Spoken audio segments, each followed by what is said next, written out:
Oh yeah, let me make a comment about events in our country.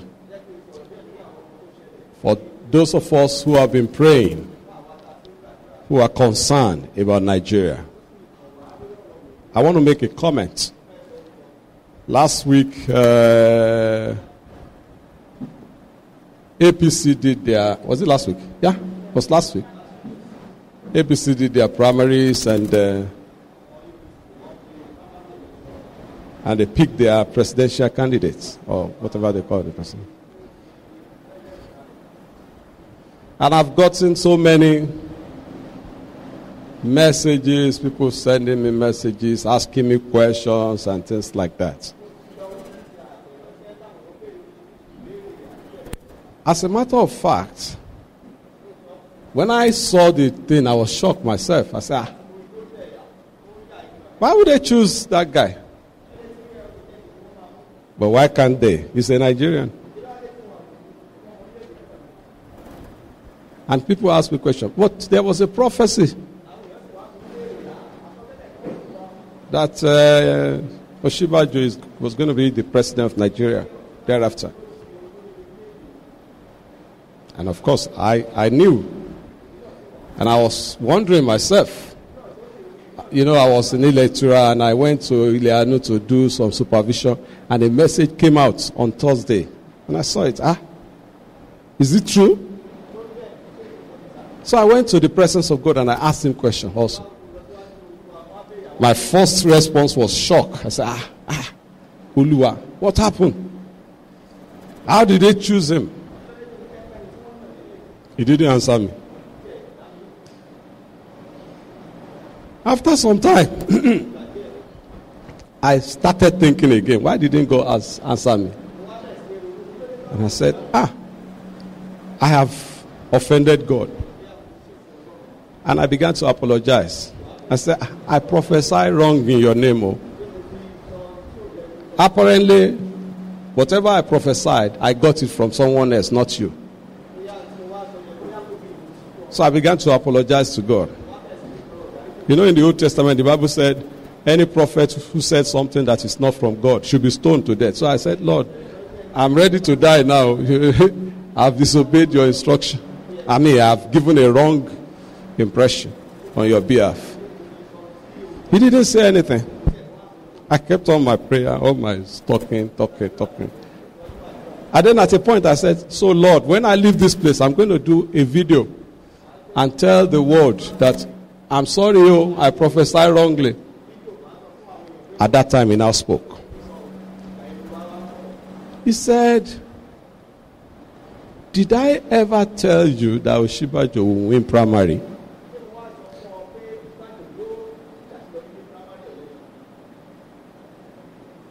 And I was like, somebody told me. Because if he said, did I ever, I have to say somebody. I said, somebody told me that he was going to be the next president. And he said, are those the same things? Being the president and winning primary, are they the same things? He said, you have a long journey to go with me as my instrument of my oracle. When I say something, listen to what I said and focus on what I said, not on what you think. He said, even in that your country, hasn't there been somebody who became president without primary before? He said, hasn't there been somebody who even contested election, won election and did not become president? Why is it that you are shallow in your understanding? So I said, okay, Lord. So I shouldn't apologize. And then he began to tell me a number of things. For me, not for you. So maybe I'm making a rejoinder to people who have been sending me messages. What's going on? What's going on? What I'm saying to you is pray for Nigeria. Stop wasting your time on what prophet said or did not say. Pray for your country.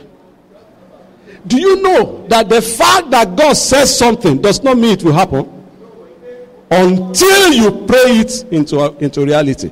Did you see Jesus when he came to the world? He went and spent 40 days and 40 nights praying, fasting to fulfill his destiny, even though it had been prophesied. Prophecy needs prayer. Hello. I've told you what God said to me. But I'm also telling you what we need to do for Nigeria. I have told God, and I'm still standing on my feet before the Most High. No shedder of blood will become president of Nigeria again. No drug dealer will become president of Nigeria again. It's a prayer I've been praying based on the things God has said to me in the place of prayer. And I'm standing on my feet. Deborah, what's her name? Deborah. He said, until I arose in Israel, I am arising in the place of prayer. And I'm asking you to join me to pray for Nigeria. We must fulfill our destiny this time around. You know, good Lord Jonathan was not supposed to hand over to Buhari. It was our carelessness as the church. The church did not pray. That's why we had a misrule of all these 8 years. And I am demanding from people who will join me to pray that what God has said will come to pass this time around. Begin to pray. You know, some winds have to blow.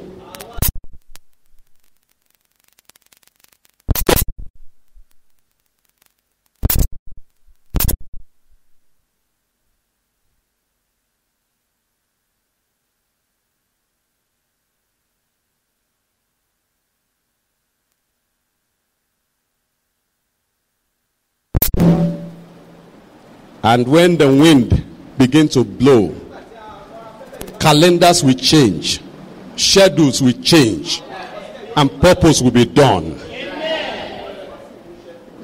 Well, I shouldn't say more than that so that I will not become a criminal. All right? But winds will blow, things will happen. I am holding the hands of God. I don't know what you can hold, whether it is the leg or the hand. Just hold something on God. Because without him, it cannot be done. Oshibajo thought he could snatch power from them. He struggled at it. He didn't know that these people are too deadly, too dangerous. You know, Alanda, when he was coming back, when they were coming back from the primary, he even had accident on the way. They show him their power. These people are diabolical. They are powerful. And they can do so much. But listen to me. Power pass power. There's somebody who holds all things in the power of his hands. The only problem is he doesn't get involved until his children beg him to get involved. And we are going to get him to be involved this time around. Because purpose alone shall be done in Nigeria. Let me tell you something. If Nigeria misses it this time around, it is over. This is the last opportunity for Nigeria. So, the prophecy I gave to you about Nigeria has not changed. It is we who have not brought it to fulfillment. And we must bring it to fulfillment. It's not late yet. He wasn't meant to win primary. He wasn't even meant to contest at all. So what do I say to Oshibajo if he's hearing me now? I'll tell him, go and become vice president and do it meticulously. Be faithful to your job. It is in being vice president that you become president. If you are not Oshibajo, you may not understand what I've said. But if you are Oshibajo and you are close to him, quote that to him. Let him go and be vice president to Buhari. The era of Buhari is ending very soon. Let him do the job and do it well. And wait for God to do what he wants to do. Only God can do it. Thank you for listening to my deep feelings about what God is saying on Nigeria.